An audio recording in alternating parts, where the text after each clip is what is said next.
Welcome back, everyone. So lovely to see you again this week.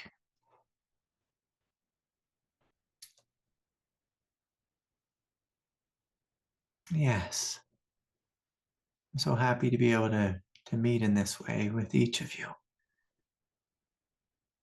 And this is a real funny world we live in, just a funny and wild world. And Satsang is this opportunity for us to come together and really explore this paradox, the paradox of being human and being divine. And one of the things that, I'd like to speak about this week is something that's, a little bit unfortunate, but most of us run into it over the course of a lifetime. And if we haven't run into it yet, it's just because we're not old enough. And so the thing I'd like to speak about is mental illness. That sometimes on the path, we meet someone who's lost their mind. Sometimes that person is us. It's okay to smile a little bit and have a little bit of humility because, like I was saying, that like when we're young, sometimes we don't run into mental illness very often, but if we live long enough, it'll be someone in our family or someone in our sangha, someone in our community. And we see, oh, look, that person has lost touch with reality. Now, most of us, if we meditate, and if we have even a shred of humility, we can look and see, oh, my mind has gone crazy. It appears that I am mentally ill, at least temporarily, at least temporarily. And I would invite us, to look at this subject not as something like traumatic and like, oh my God, like, I know someone or I struggle with someone in my family who has mental illness, but really to look at ourselves. To look at ourselves, because if we are going to be awake, our consciousness must be clear. We must be able to find a depth within us that is absolutely sane. Absolutely sane. And most anyone, if they just went on like a day-long meditation retreat in silence and just sat there and just noticed one crazy thought after the next, one thing that we get fixated on, and we can't let go of it. We can't let go.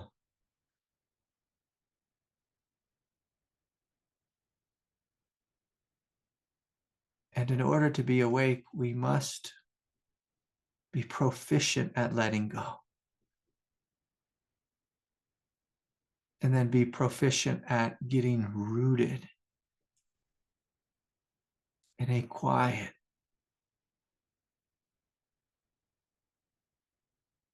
primordial depth of being. We must know this place. And of course, if we want to be awake in an abiding way, we must choose to live from this place. And so let's do this. If we haven't already, let's shut down our eyes and let us open our hearts. And I invite you to notice just right now, in this moment, where is your consciousness rooted? Just right now, in this moment, without going into any deep state of meditation, where is my consciousness rooted? And I want you just to see if you can find where you are. And we're going to practice this inner yoga. This inner yoga of unhooking from that ordinary state of consciousness that probably most everyone is in. And stepping back. And stepping down. It's like we step back, out of that prefrontal cortex where most of us are rooted in. So stepping back into a place of space, and then stepping down into a space of depth.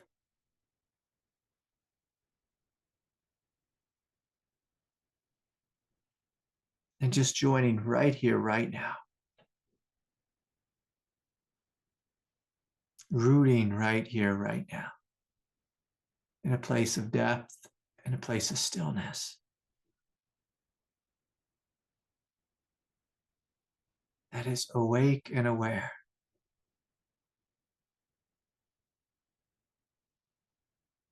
Empty of any dogma or any philosophy or any striving, empty of any egoic identity or spiritual identity,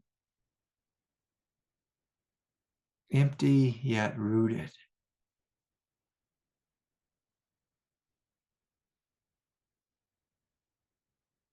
Awake and aware. And let us breathe here.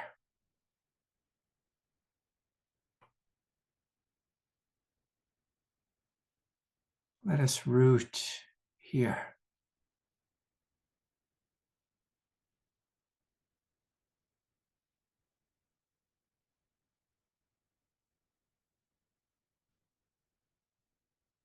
And it's always helpful just to let go of any tension, breathe more deeply, gently dismissing any of the chatter of the mind.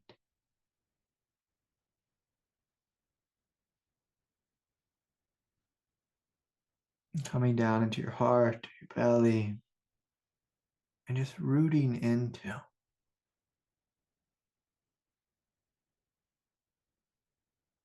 that which is awake and aware, primordially. This is primordial essence.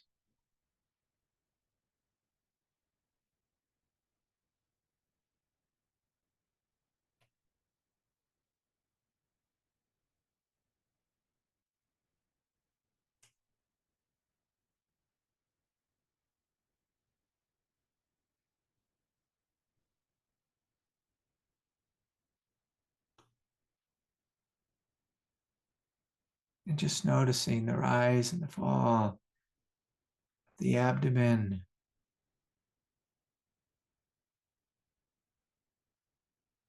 the coming and going of sensations,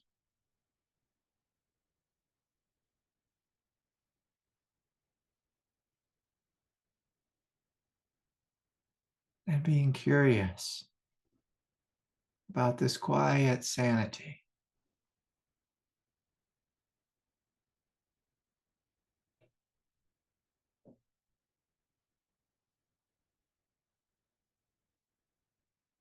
This gentle, awake, aware.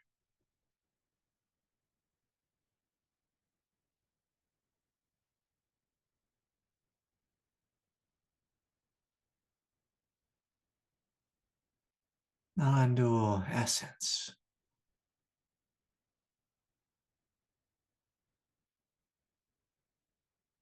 And from this space, we invite the love of the heart to come online. Quiet, depth of Buddha nature to come online.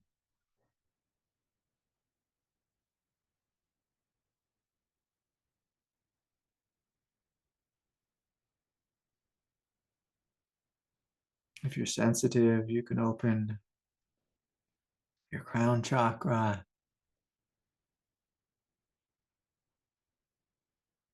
Welcome the grace of heaven as it enters this room.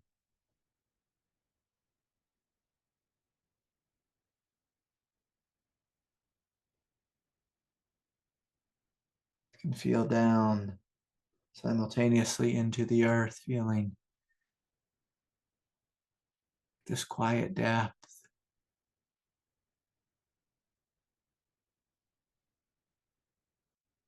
gentle radiance of the earth.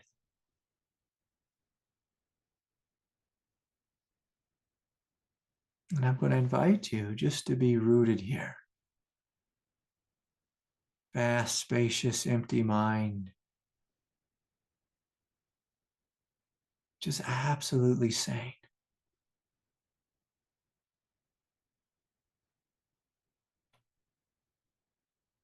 Open, loving, compassionate, radiant heart.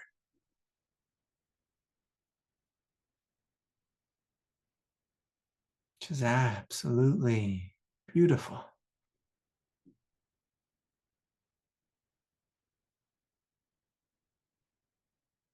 Quiet strength.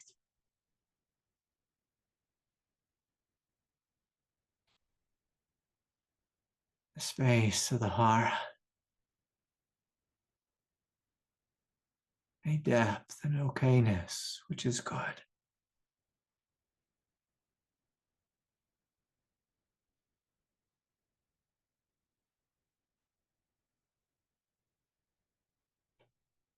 And a descent of heavenly brilliance.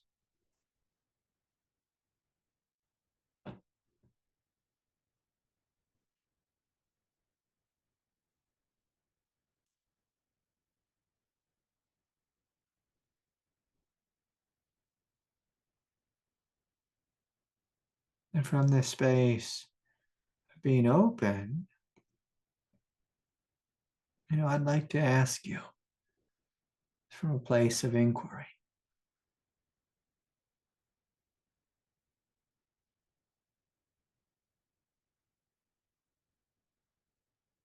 Where do you find yourself rooted?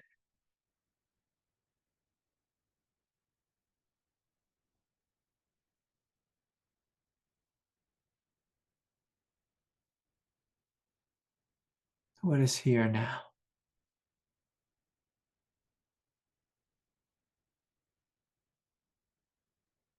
And then in comparison, I will ask you, where do you normally root? Do you normally root or identify with addiction, with desire, with ruminating over the past, with fearing the future? Is our consciousness unconsciously rooted in political fights or arguing with people online? Do we root in some level of insanity? Or we give our power away and allow ourselves to be confused by things that are not confusing?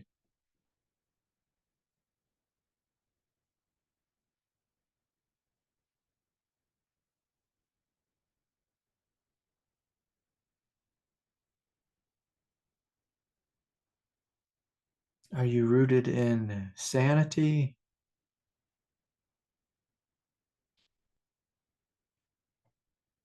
Or in the insanity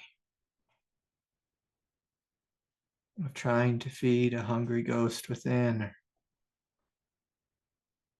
chasing after lovers, partners, or miracle cure, or whatever it is?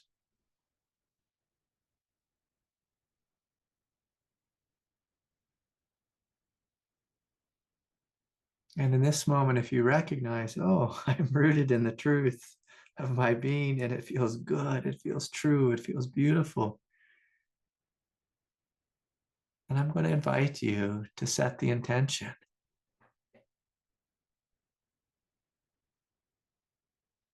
to root here more often, and even challenge you to root here in every moment.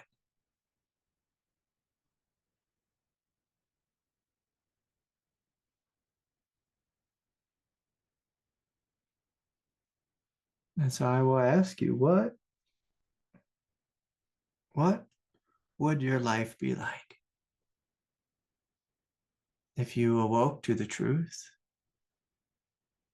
and stayed in the truth? Like, what would that be like? What is that like? If you awoke to your beauty, the beauty and the love, the unity of your heart, and you stayed here, like what would that be like? What is that like?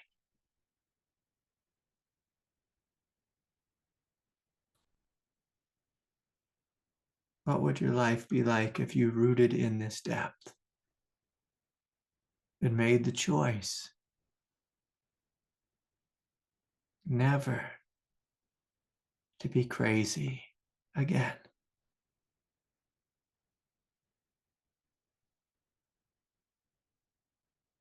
Never to be crazy again.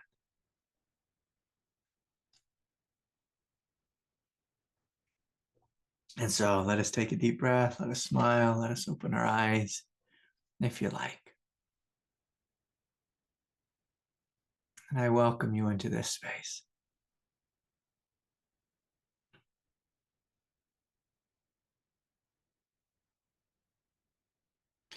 So I said I was going to speak a little bit about mental illness, and I'm going to use myself as a prime example. You know, when I was young, uh, I just had this deep relationship to God. And, you know, when I was 13 or 14 years old, I started to pray and meditate and read spiritual books. And pretty soon, I was catapulted into divine realms. Like God just started opening up other realms of consciousness, other realms of divinity. And, you know, at that time, of course, I didn't have any teacher. I just had some books. There was no internet at that moment in history. And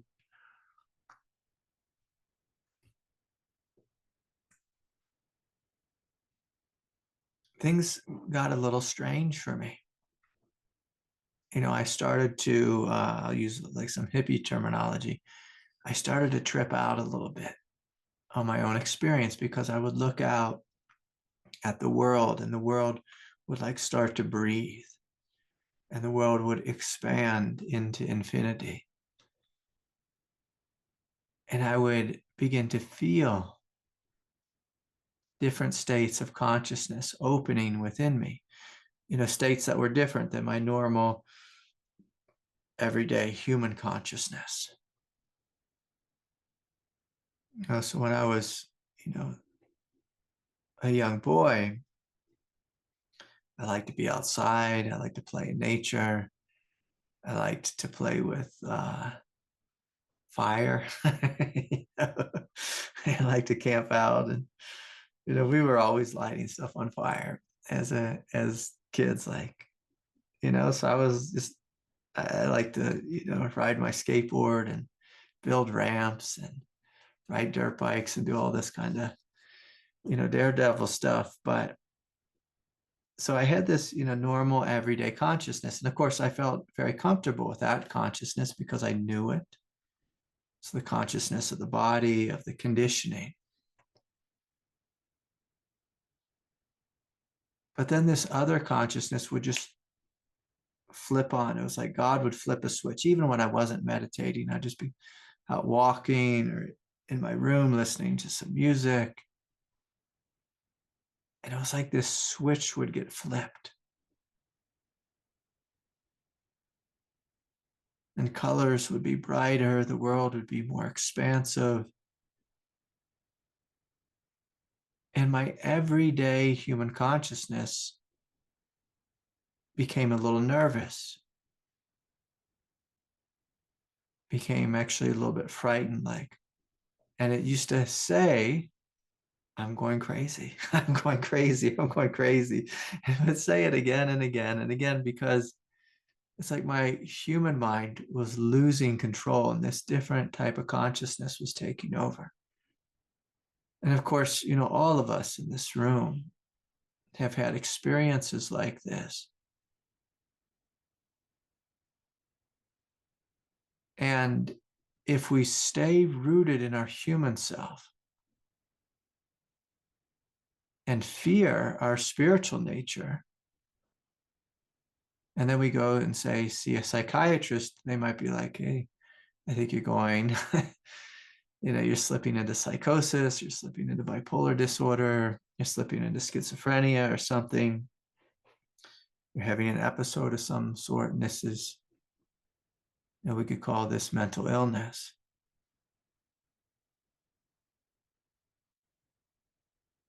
And if we believe the doctor, we can actually become, quite sick because there'll be this human part resisting this divine part.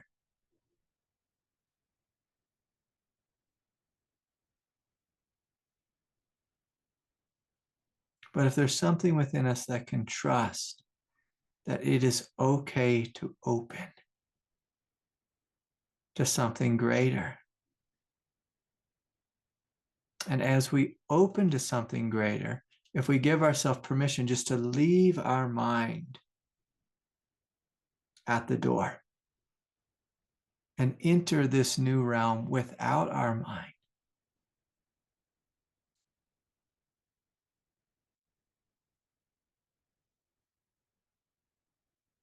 we might find that there's something here that is awake. It's like it's perceptive, yet without the commenting mind, without all that thinking and that conditioning and that programming. But if we give ourselves permission to open and just see, and that's one of the first things I was shown, as a child, was you can just be open and just see and experience without thought. Now, at first, my mind would come in and just kept telling me, this is crazy, this is crazy, this is crazy, because it felt as if I was losing my grip on reality. But very paradoxically, reality was gaining a grip on me, depending upon how you look at it. Reality was waking up in me. And if I could just go with the flow of what was happening and not resist it, I noticed that I could be silently awake.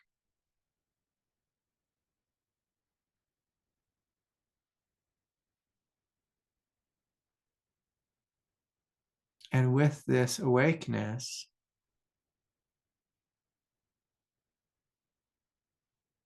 was an immense sanity, an immense clarity.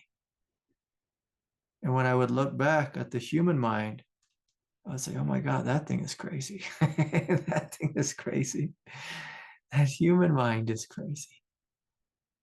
And I would see it ruminating. And at some point on the spiritual path, we have to make a very basic choice.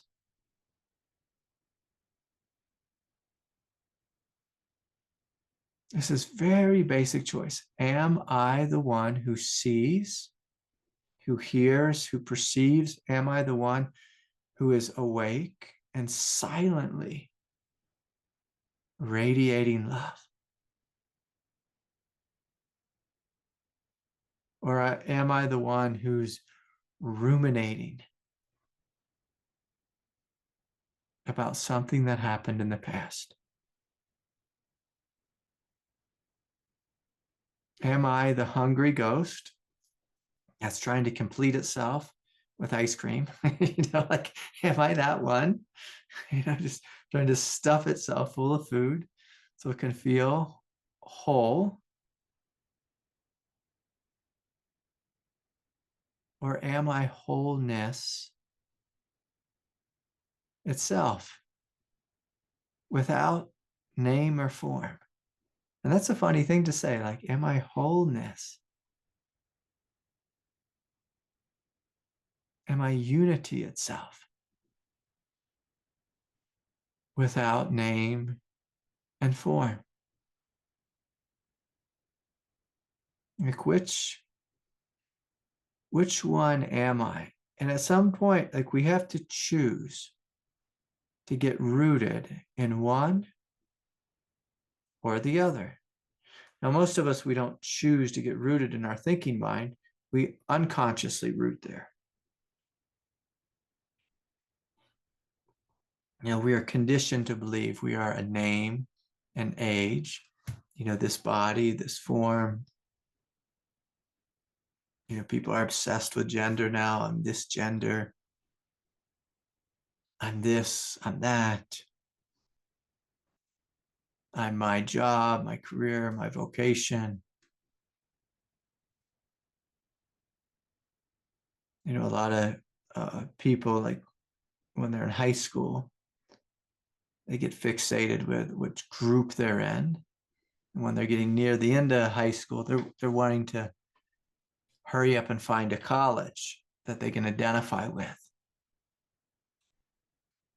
And I love it at at the big colleges, they sell, like sweatshirts and hoodies with like the college name on it. And that becomes our tribe. I went to a small school and I didn't even know if they had sweatshirts, They must have, but like it wasn't a thing. It wasn't like something that, someone would put this on as an identity. But we get fixated. We get fixated on being a certain identity. And see, this path of spiritual awakening is an invitation to let go of all limiting or divisive, I'll use this word, or unwholesome identities. And you can still be, father, mother, sister, brother, a priest, a farmer, a potato picker, like whatever. You can be whatever you want, but it's just a matter of like, do you hold on to that identity? Do you see the world through that identity? So, we're moving into this political year, and it's so interesting to me.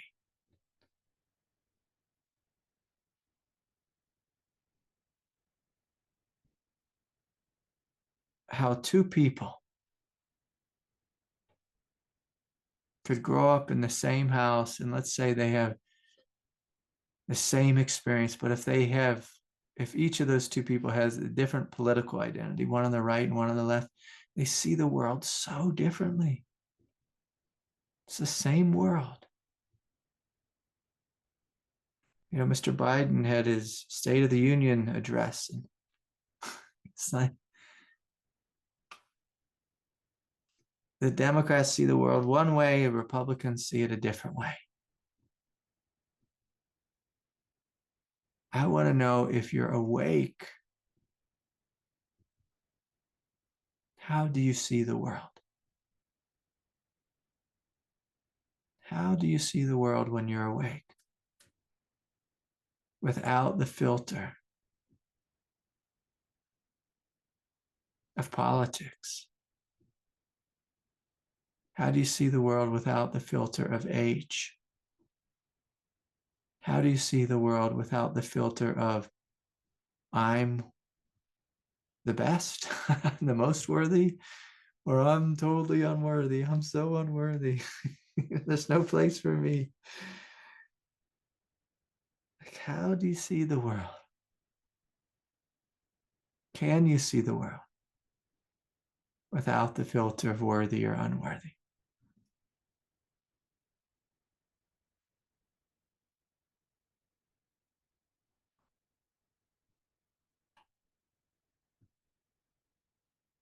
And so it's very important to be rooted. Very important. It's necessary to be rooted in the truth if you want to be free.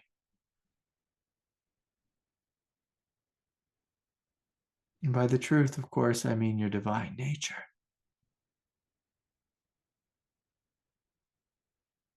You know, my mother told me this funny thing. I don't know if it's true or not, but I've heard this before a couple times. You know, we just had our time change last night. And my mother, she said, you know, that there's a lot more heart attacks the next day, like the day after the time change. And I was like, really? And she said, yeah, yeah. As people can't handle an hour change, like an hour change, getting up an hour earlier or whatever it is. I was like, we're so rigid. It's like the littlest thing in life can throw us off. And again, like I saw on the internet the other day, this is the second time. I'm actually going to say three examples of people. Um,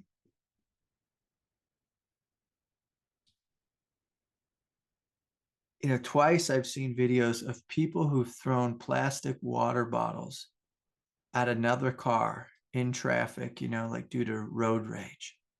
So you cut me off, so I take a little plastic water bottle and I huck it at your car. And then the person whose car was hit with a plastic water bottle, you know, gets out there. I'm going to spell it because YouTube doesn't like me. FIREARM, you know, and starts firing. The person who threw a water bottle at their car. It's insane. It's insane how quickly human beings become unhinged. And as you know, together in the song, I would like us just to be committed, is like the bare bones, basic spiritual, to be committed just to being rooted in a place of calm, of just a basic calm, where we can see life clearly, where we see life clearly. You know, sometimes I meet with people who are, I'll call them like super millennials, you know, they're college age individuals, and they talk to me about microaggressions. I'm like, what is a microaggression? They're talking about violence, you know, like this violence. And I'm like, oh my God, someone hit you. And they're like, no, violence. They raised their voice. And I'm like, that's not violence. That's just a human being having an emotion. That is not violence. But we live in a world now where people have become so padded, so sensitive, so traumatized. It's like, I'm going to have a panic attack if someone raises their voice. If someone raises your voice, I invite you to breathe and maybe walk away. You know, breathe and maybe walk away. And when we walk away, we don't have to, you know, go to our therapist and say he raised, you know, his voice to me. We just be like, oh my gosh, like there's a human being who had an emotion. I can have compassion for that human being because I've had emotions before. I've raised my voice before. I mean, we're all just kind of gorillas, you know, like we're all just animals. We have these animal bodies.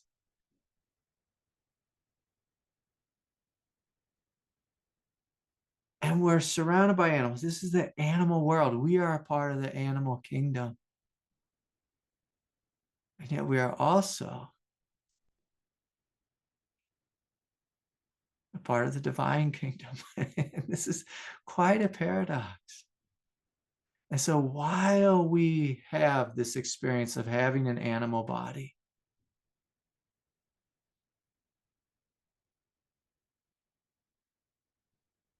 and while we walk around on this planet with other animals, can we commit to just being sane? And that means we see clearly, we breathe deeply, we relax into the strength of Buddha nature, and not be so easily offended. Not be so easily offended.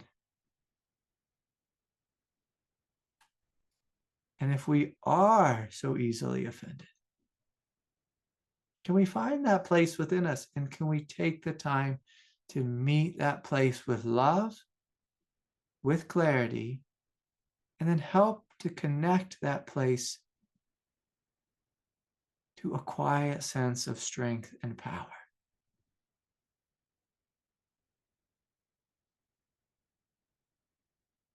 And so when we see something insane in the world, we see something insane, can we take a deep breath? Can we smile? Can we have compassion? And can we respond with love, or truth, or strength, or clarity? Or sometimes we respond with goodbye. Goodbye. You know, we have this Dr. Seuss book at my house. Gosh, I can't remember which one it is, but it's fun. You know, it has this lady, she comes up to a guy, and it's not really a lady, it's not really a guy, it's like these two little creatures. The lady comes up and she says hello, and he says hello, and she says, do you like my hat? And he looks at her hat, and it's some goofy silly hat. He's like, no, I do not. And she says goodbye, and he says goodbye. And like throughout the book, you know, she keeps putting on all these different hats, and she keeps going up, hello, hello, do you like my hat? No, I do not. Okay, goodbye, goodbye. And, you know, can we be okay? Can we be okay if someone doesn't like our hat? You know, I've heard, you know, this was a big thing, like, you know, people wear those red Trump hats, you know, and liberals get like their blood pressure goes through the roof if someone is wearing a red hat that says make America great. They lose their mind. It's like, can you just breathe? It's just like the person just wearing a red hat, they're a racist, they're bad, they're wrong, they're the devil, they're what's ruining America. And of course, the person wearing the red hat is probably thinking that, you know, about the person giving them the stink eye. And it's like, my God, can we all just relax in a place of sanity? Can we relax? Can we breathe? Can we open? Can we connect to this quiet sense of okayness, which is here in every moment? Can we be this okayness? Can we commit to being the sane one in the room? The sane one. You know, there was a couple people this year, I've spoken about this a number of times, a couple people in the Sangha who got very angry at me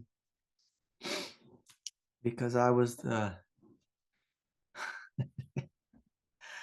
I shouldn't say it. They got very angry at me and they sabotaged, you know, our relationship. They projected their father on me. They projected big, bad white man on me. They projected all kinds of things on me. And they sabotaged our relationship. This is some people who I really cared about. But they lost their mind. They lost their mind.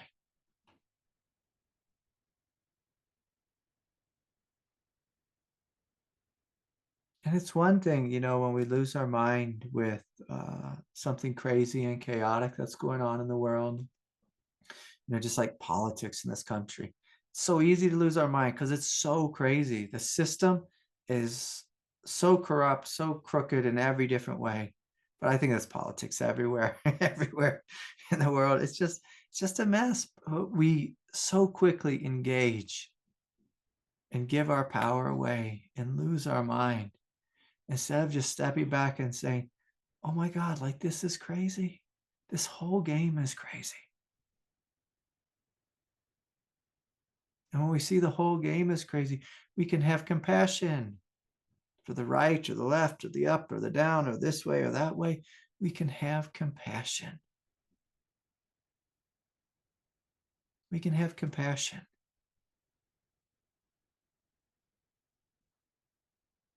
And when we see our blood pressure start to rise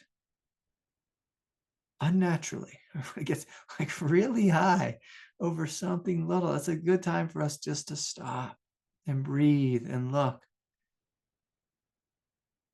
Have I lost my mind?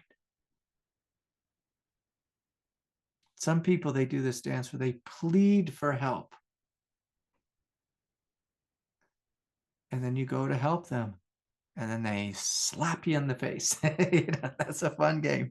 That's a fun game. And then they plead for help again. And then you go to help them again. And then they slap you in the face. It's like they have a fear of intimacy. They have a fear of, being accountable. They have a fear of changing. They have a fear of receiving. And it's like, oh my God, I'm just trying to help you. I'm just trying to help. Like I've told this story before, but to me, it's so hilarious. I went to Nicaragua once, a long time ago, and I was staying with this family. And this family had a dog that was stuck in it was like a 6x6, I don't even know what to call it, a courtyard in their backyard, but it's just like a little 6x6 pen. And it had just like dog poop everywhere. The dog was on a chain. And I was like, me, like a young vegan, was like, oh my God, this poor dog. I want to walk the dog. And, I have a friend who lives in Honduras, and he told me this just a couple months ago. He said that dogs in Honduras, they're not like a dog in America. And of course, it isn't for everyone, but this is what I'm just going to say what he said. He said a dog in Honduras is a tool. And I'm like, what do you mean? He's like, someone will get a dog and they'll put it on a chain. They'll stick the spike down into the earth. And that dog will live every moment of its life right there on that chain. And it's a tool for protection for the house. That's all it is. They see it like a tool. The same way, I'd go to the Home Depot and get a new screw gun or something. It's like, it's a tool. So I took this dog out for a walk. They laughed at me. The family was just like laughing hysterically that I would walk a dog. It was like, why would you do that?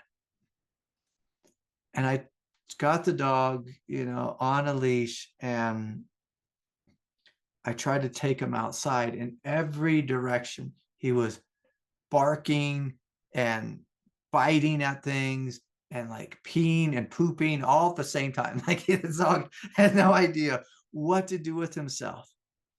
And he was attacking everyone, then trying to attack me. And I was like, oh my God, this is a disaster. This is a disaster. So here I was trying to help the dog and show it a little bit of freedom. But it was so traumatized by life. that it was gonna it was gonna it was gonna kill everyone. It was gonna get run over by a car. It was gonna take my arm off, and us, pretty soon. I think the dog's name was Rocky. It's like the perfect name, for this dog.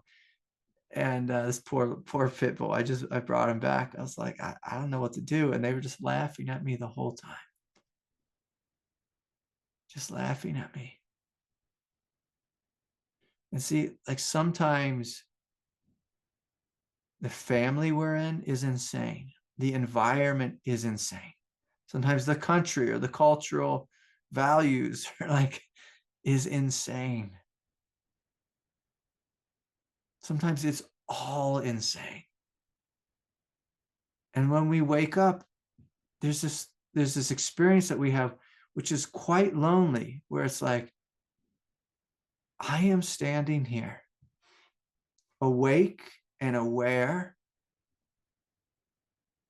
vibrant and free, seeing clearly the insanity that everyone is playing in, everyone is taking part in, everyone is lost in. And I'm choosing to be like the Buddha and not engage. Not engage with the insanity. And not engage. And when we live in this way, in the beginning, it feels quite lonely. And the tendency is often just like, oh my God, like, how is this ever going to work? I guess I just should go back. I should just go back to feeding my hungry ghosts. I should just go back to chasing desire. I should just go back to whatever. And then we fall asleep again. And then after we suffer for a period of time, we might wake up and ask, well, is there a way that I can be rooted in this depth of being and yet engage in the world? How do I do that?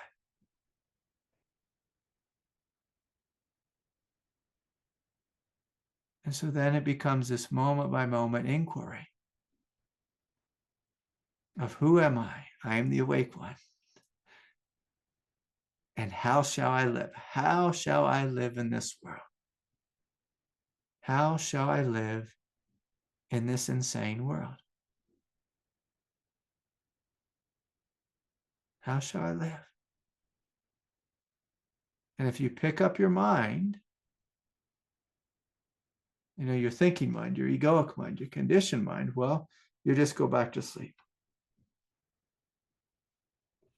But if we open into divine intelligence, you might discover that something begins to live through you that is unconditioned. That is unconditioned. Something that responds differently than how you've responded in the past. And then we begin to see that being awake isn't just like this rooted thing that we're just like stuck as a rock, but then we have this inner flexibility of yoga, where our consciousness becomes quite flexible, where we allow ourselves to be moved by God and to be moved by grace, to be moved not by an unconscious force that is sabotaging all of our relationships, not by an unconscious force that is a hungry ghost and asking to be fed with cake and ice cream. But we're moved by this flow of divine intelligence. And that's the invitation here, is to first get rooted in a primary, essential depth of being.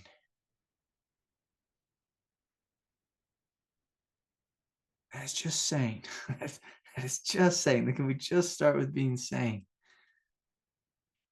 And then open into a place of love, open into a place of depth, open to the divine intelligence, and allow something greater to move through us.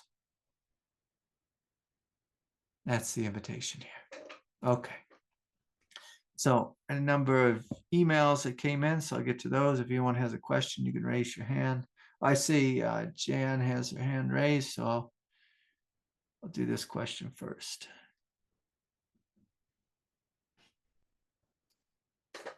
Hey, Craig, it's Don. Hey, Don, good to see you. I have a question related right to what you're talking about being rooted in our true nature. I've been coming across this in the last few months. I don't know if I do this too, but I want to ask it. So I've heard a lot of people say, yeah, and people who've meditated on retreats for years say, I want to be rooted in my true nature, but I have this physical illness or mental illness or relationship or money problems. And if I try to be rooted in my true nature first, that's spiritual bypassing. I just started to hear this for the first time, and am I doing that? Am I spiritual bypassing by putting? It sounds crazy to me. I was wondering if you've ever come across that, and if you could talk to that. If I've ever come across spiritual bypassing? The idea that if I try to be rooted in my true nature before I deal with my human problems, that's spiritual bypassing. It's spiritual bypassing if we divide the two worlds. Yeah, that's what yeah. But in theory, so say if we're rooted in a quiet sense of sanity and we have a problem, like, so let's say, like, I am just coming out of 2 years and 4 months of long COVID, and from a place of spiritual depth, my consciousness was unmoved. And so I rested there, and I rested there, and I rested there, and I rested there. And at the same time, the divine intelligence would move through me and say, hey, let's try this. And so I'd go and get some acupuncture, and I'd get some cranial sacral work, and I would meet with healers that helped, to work with my nervous system. Because this virus, it did some kind of crazy damage to my nervous system, where it just got stuck in a place of intensity, like intense fear and fight. And so the divine intelligence told me, it's like, you're absolutely fine in your absolute nature. And yet you have a body here, and this body needs some attention. It needs some extra support. It needs, some more yogic practice, like asana practice. It needs some more, gentle pranayama practice. And it needs some, like any kind of support. And so the divine was instructing me, to work in all these healing type of ways. And then after a while, it retrained my nervous system to get out of that kind of viral panic loop. And now, I have a body that's healthy again, and a mind that is still free. Now, spiritual bypassing would me be sitting there while my body was sick, saying the world is an illusion. I am not my body. I am not my mind. I am not my nervous system. And while that is true on an absolute level, on a relative level, there's a body here, and I want this body to heal. I want this thing to be functioning. I want it to be working.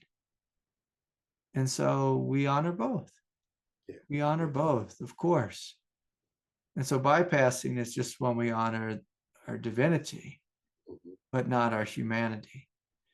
And I think for most everyone in this song, like, we're not a kind of song that bypasses, but the way I teach is, like, we can try to bypass, but when we do, there's normally so much suffering that God makes it impossible for us to bypass. Like, and people who bypass often, they're people with strong minds. They're not in their bodies to begin with. So even before they were spiritual beings, they weren't in their body then. So they were bypassing their whole life, before they even began to meditate. Right. And so, they just used spirituality and spiritual philosophies, as just like another way to bypass. Right. But people who live in their body, it's like, it's impossible to bypass. Yeah. Because you feel it. You feel so much, and suffering demands that we acknowledge our body. Suffering demands that we acknowledge our human condition. And we can try to look at our suffering and say, this is not real. But our body is screaming at us. Yeah. And maybe it's not screaming at us in the beginning, but if you ignore something long enough, a shadow will develop, and then we'll get in trouble with that shadow. We'll get in trouble. And we're supposed to get in trouble because, the whole world is actually awake. The whole world is communicating to us always, eternally giving us feedback so we don't bypass to begin with. But some people are really good at, living in a real slim level of consciousness in their mind. And, like these are people who are like the philosophy majors. It's like they're great at dogma. They're great at, having a real like zipped up tight philosophy and dogma, and they live in that world. And, what I see more of in our modern age is people who distract through the internet. And distracting is a little different than bypassing. People will get online and they're just always distracting by just engaging, whether it's with video games or just like watching YouTube constantly or watching Netflix constantly or surfing constantly, where they're not even present. They're just like kind of just like they're not living their life. Their life is just being lost in all these fantasy realms and the internet. And that's, I guess that could be a form of spiritual bypassing, but to me it's just really they're distracting themselves from pain through filling themselves with someone else's experience. Do you know what I mean? Yeah. But why are you asking me this? Do you think you're bypassing? I didn't think so. I've heard a number of people, when I suggested, can we get rooted in our true, for they're arguing politically, I say, well, can we get rooted in our true nature and look at it from there? Oh, you're spiritual bypassing. You have to acknowledge the hatred and suffering, go out there and fix it, and then you can talk spirituality. It seemed to me to be divisive. I just wanted to be clear. No, well, I mean, like when we look at politics, if any sane person looks at politics, and you need to look at politics, we have to be both sane and humble. The problem that a lot of people fall into, the trap they fall into, is I am right, my party is right, that party is wrong. It's like my view is right, this other view is wrong. My view needs to dominate the world. The other view is not allowed to have a voice. They're not allowed to have a say. And that's like a big thing with like all the big political correct movement. It's like there's all these words you can't say, and we're all censored, and we're all like tripping over how to talk. And it's just like we need to be able to step back and see this game is insane. The way I've played the game has been insane. The way the other people have played the game has been insane. I'm going to just step back and see that this game is insane. And once I see that it's insane, and I'm not taking it personally, like I've kind of taken my personhood out of it, and my guardedness and my defensiveness and my need to be right. And then I can see the big picture. I can see, oh, we need to find a way to meet in the middle. We need to find a way to listen to each other and to communicate to each other, again, as a culture, as a world. We need to find a way to listen first. I was reading the St. Francis prayer the other night, 2 nights ago, to my daughter. And Francis, like, may I pardon first, before I ask someone to pardon me. Like, can I forgive first? Can I understand first before I ask them to understand me? And that's how our world is going to heal, is through people who are deeply spiritually rooted in their heart and in their heart, who can see clearly the things and saying, but then to be able to respond with love, with clarity, with depth, and not, I'm right, let me show you the way. But, hey guys, we're in this together.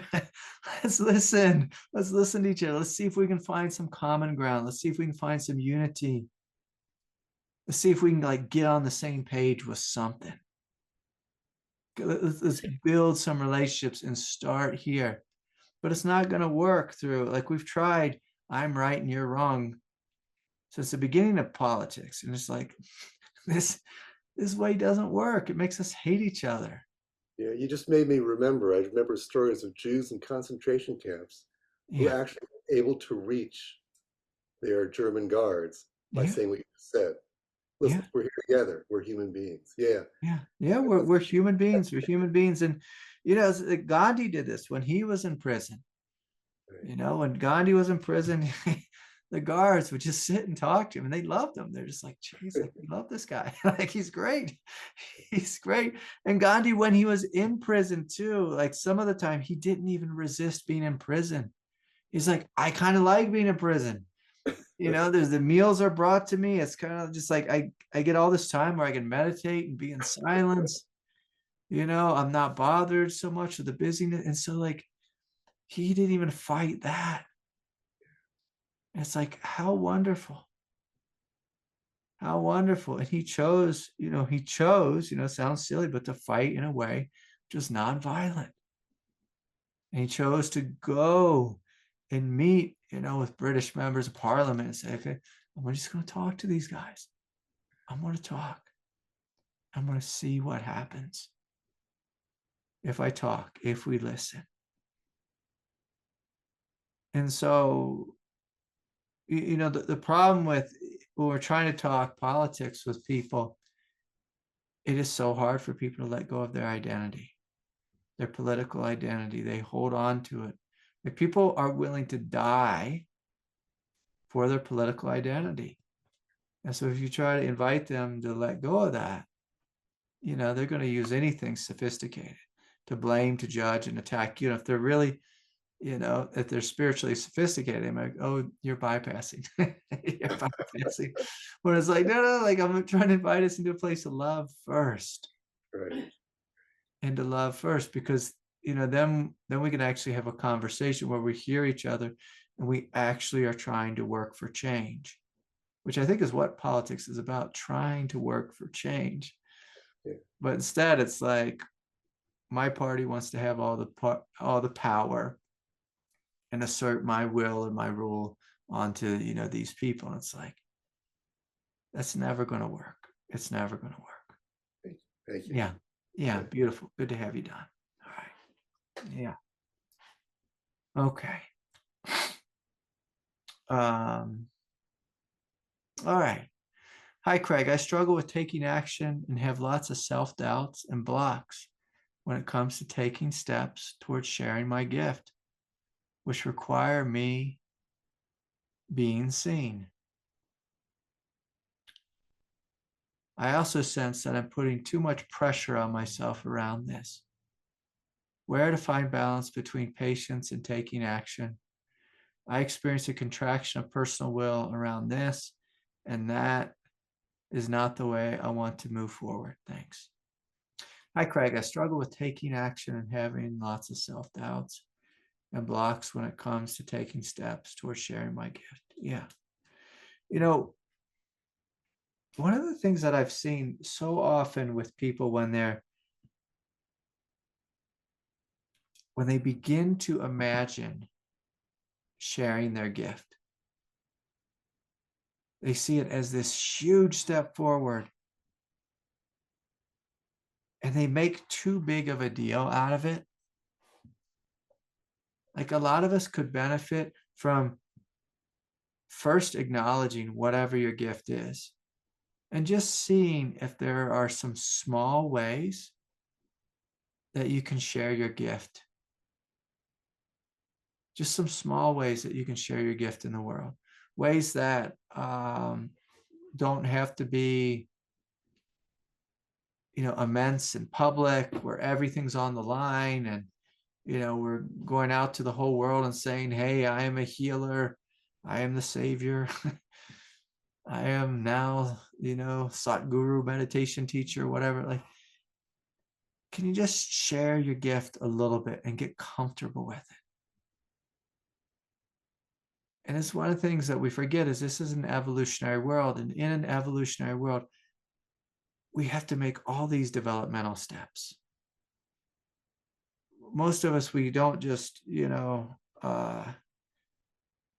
say, I want to be a Navy SEAL, and then tomorrow I'm a Navy SEAL. Like, we have to make a million steps, maybe 10 million steps. And I'm going to invite you just to begin to slowly walk in the direction of the truth and to train your nervous system that it's safe. It's safe for you, if we're talking about our gift, it's safe for you to express in this way.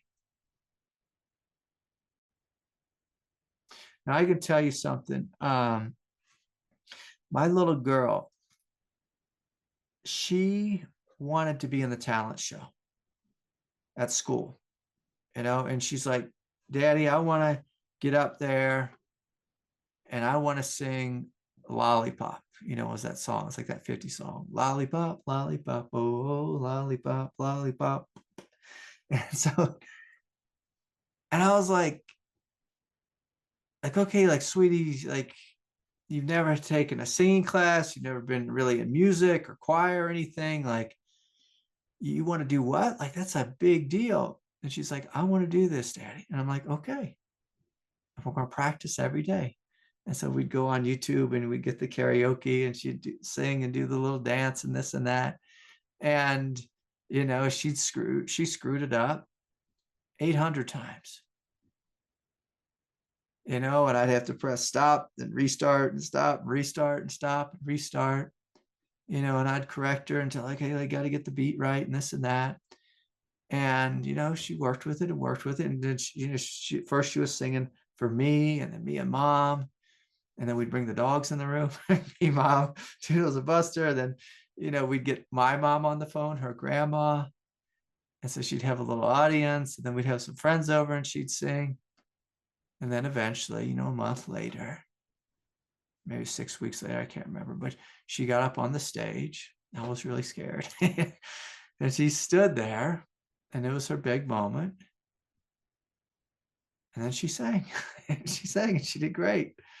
She did great. But, she had all these practice sessions. And so all of us with our gift, like my first meditation class, 3 people came. And maybe it was 2 people and I was the third. And we sat together and we had a little fun. And I was very serious, but we had a little fun. And I thought, okay, like, just 2 people, no big deal. And a couple of weeks later, I had it, no one came. And I sat there and I just practiced, sharing this love, sharing this light with Mr. and Mrs. Nobody. And then, a couple weeks later, some more people came back. And I practiced again. And so I'm going to encourage us, like, whatever our gift is, just to play with it a little bit. Let's take the pressure out of life.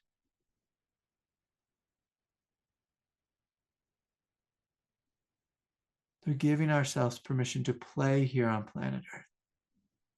Like that's one of the words, for this world. It's Leela. It's a play. It's a play. Maya. It's a play. So let's see it as a play.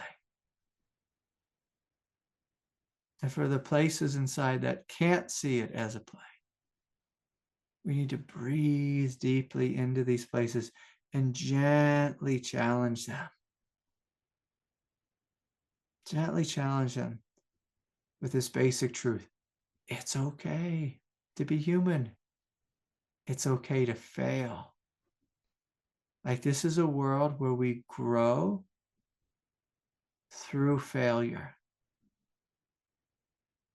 So we need to have that. Like from a place of sanity, we see, oh, this is a world where souls come and fail miserably and occasionally get it right.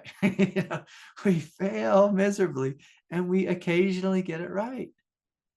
And so let's let ourselves fail. Let's let our mother fail and our father fail and our sister fail and our brother fail.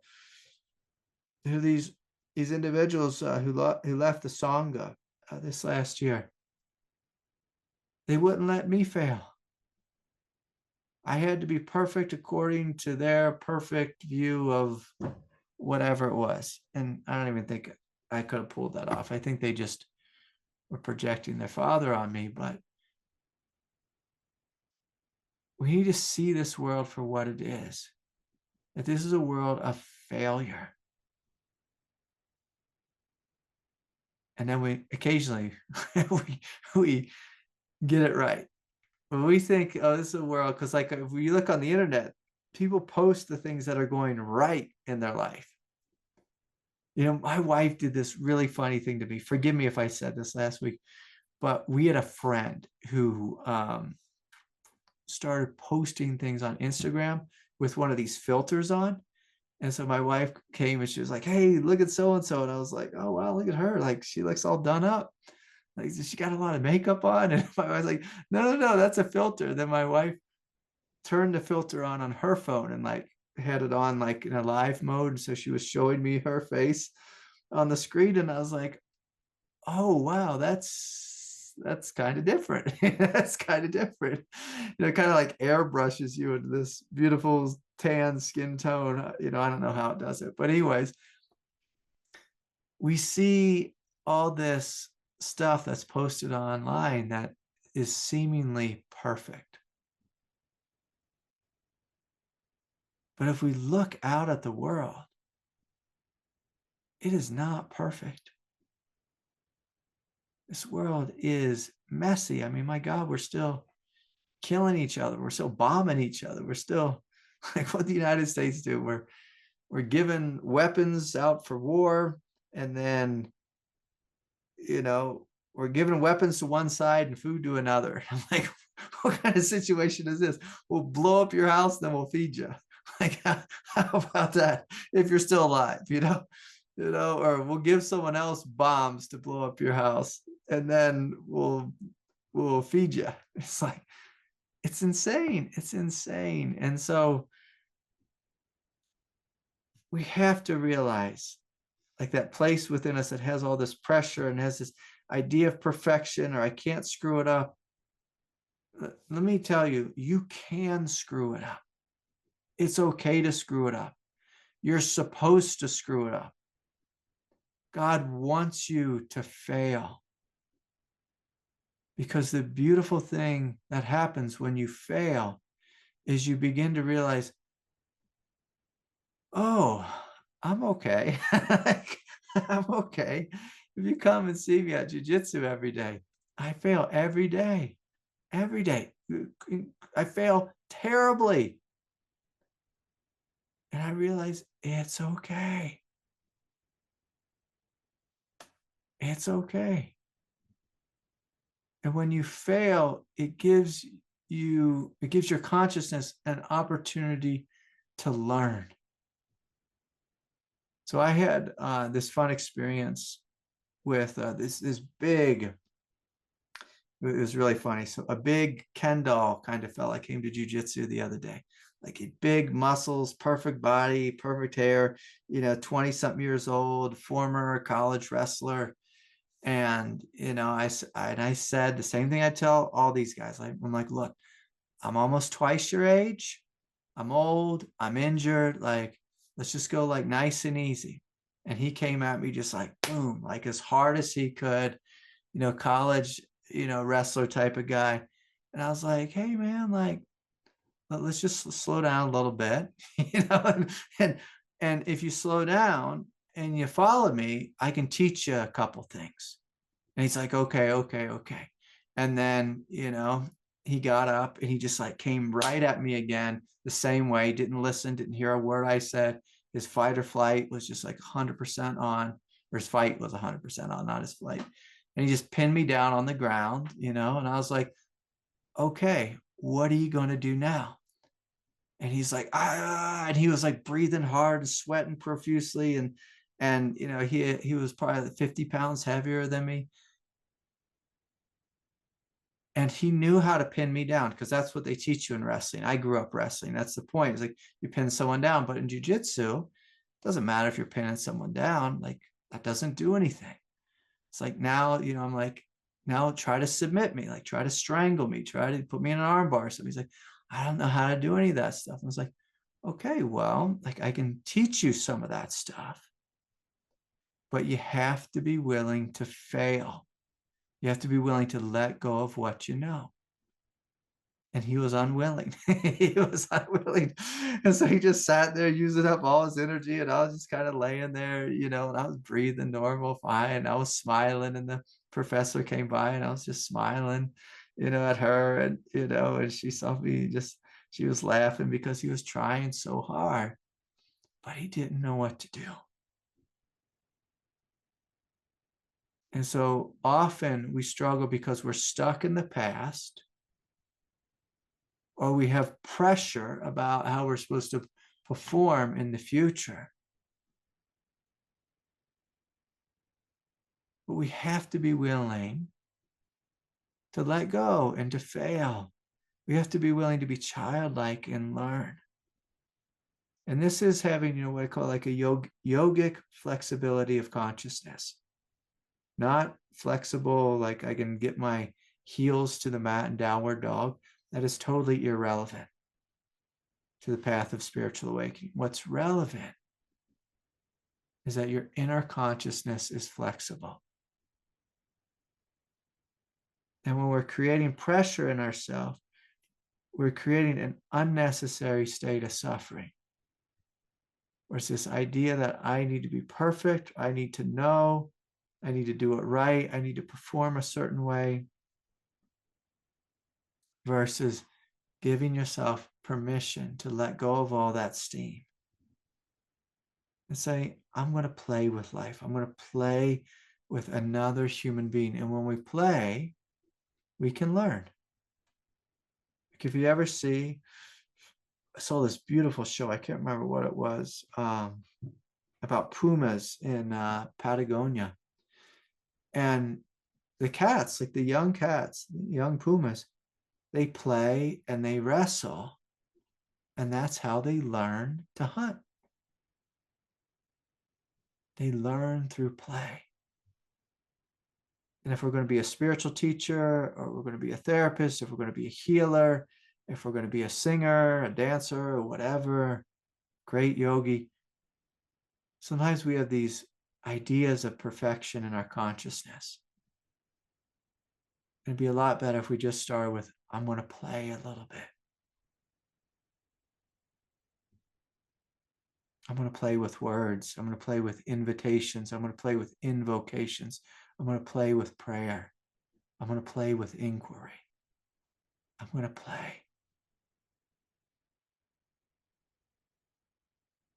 And when we play here on planet Earth, there's a softening that happens in our consciousness.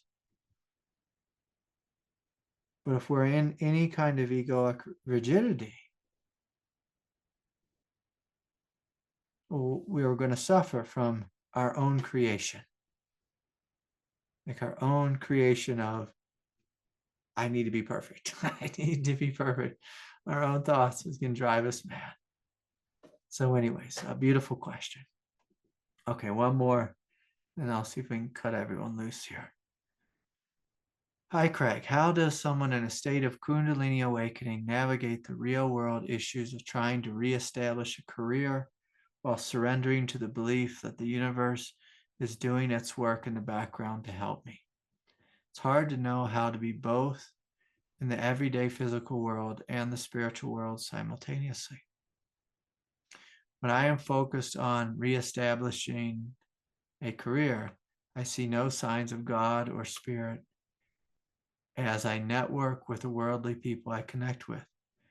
Active work needs to be done, so I forget about spiritual manifesting altogether. I find it difficult to lean on spirituality when focused on career. Yeah. And so, we have this idea, and let me be clear here.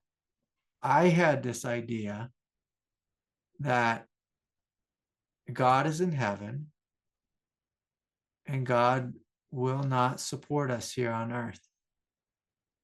And I saw that there's this really clear division between God and the worldly world.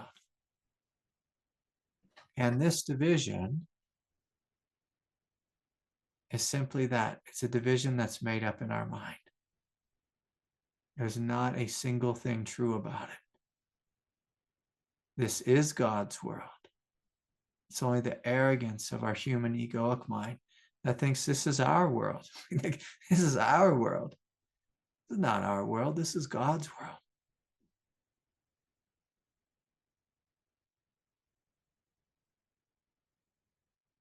This is God's world.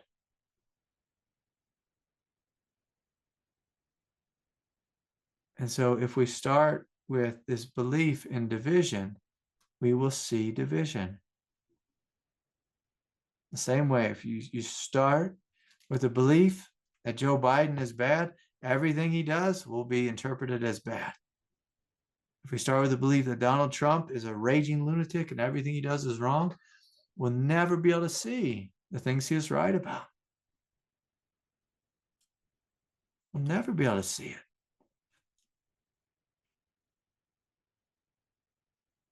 If we start with an idea that this is not God's world, but if we go back and we look at, like this basic question of, what is a career? The highest form of career is when you share your gift in the world. When you share your gift, that's a deeply spiritual thing. Where did your gift come from? It came from God. Where did this world come from? It came from God. Where did all the people that you serve and that you'll be networking with and doing business with, where did they come from? They came from God.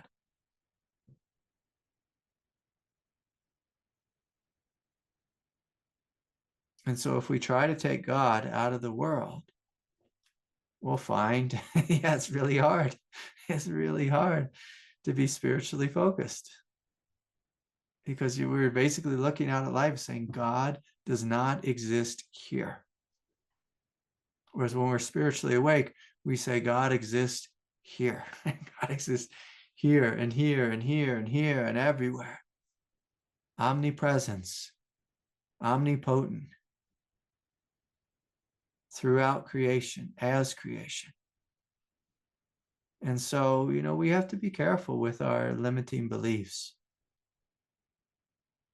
And one of the great ways, one of the great connectors is through prayer. It's through prayer. So if you want a job, if you want a career, God, connect me to the highest, to the highest, to my highest manifestation. Connect me to a good place with good people, with loving people. God, lead me, guide me, show me the way, Lord. And so we say this prayer in our job search. God, connect me to the right people who will be helpful on my spiritual path, my spiritual journey, on my vocational journey. Like I like changing that word career to vocation, because vocation has more of a spiritual, it's more of a spiritually sounding context when we speak about our vocation. And so, Tracy, I'm going to invite you to invite God into your life, into your network, into your career, into your vocation, into your heart, into your being, into your home, into your workplace, into every aspect of your being. And so, such love for each of you. Let us close our eyes, let us open our hearts, and let us invite the grace of God to pour forth more fully into this world. Let's together as a song of pray for peace, work for peace, be guided by peace, and bring forth great love in this world, now and forevermore. All right, so good to be with y'all. See y'all soon. Good night.